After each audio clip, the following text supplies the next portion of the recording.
നിങ്ങളുടെ ഇഷ്ട പരമ്പരകൾ എക്സ്ക്ലൂസീവായി സൺ നെക്സ്റ്റ് ആപ്പിലൂടെ തികച്ചും ഫ്രീ ആയി ഇപ്പോഴേ ആപ്പ് ഡൗൺലോഡ് ചെയ്യൂ. നമ്മുടെ വീട്ടിലുള്ള ആർക്കും അത് ബോധ്യപ്പെടില്ലല്ലോ. ഈ അമ്മ ഒറ്റയടിക്ക് കയറി തിരിഞ്ഞതാണ് വലിയ പണിയായത്.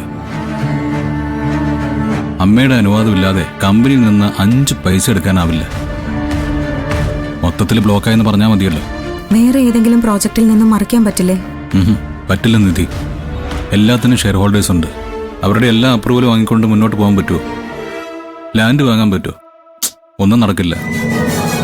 വസുന്ധരാമയ്ക്ക് ഇത് എന്ത് പറ്റിയെന്നാ മനസ്സിലാവാത്തത്? കുഴപ്പം ആന്റിയുടേത് മാത്രമല്ല, ആന്റിയുടെ മനസ്സ് മാറ്റി എടുക്കുന്നതാണ് ശിവാനി. അവരുടെ കോഫി ഷോപ്പ് ബിസിനസിന് തടസ്സം പറഞ്ഞതിന്റെ പക തീർക്കുകയാണ്. അവളുടെ സ്വഭാവം ആന്റിക്കും അറിയാം.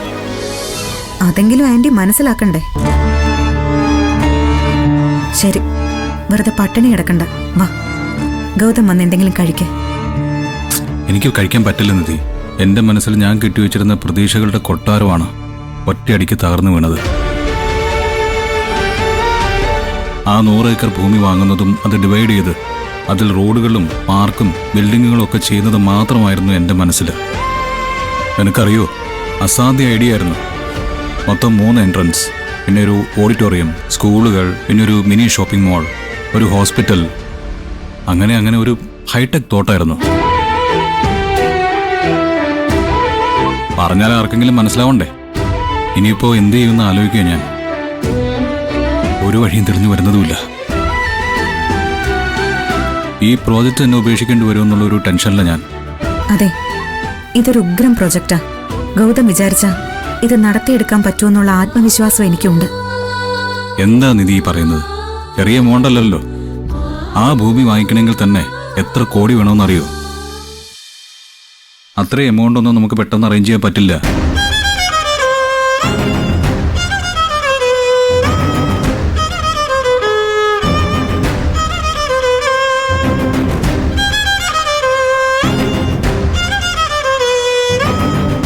ഭക്ഷണം പോലും കഴിക്കാതെ ഇങ്ങനെ വിഷമിക്കുന്നതിന്റെ കാരണം എനിക്കറിയാം.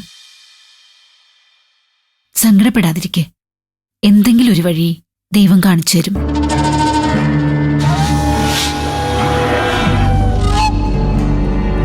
എത്ര ടെൻഷനുണ്ടായാലും അന്നം വേണ്ടാന്ന് തീരുമാനിക്കരുത്.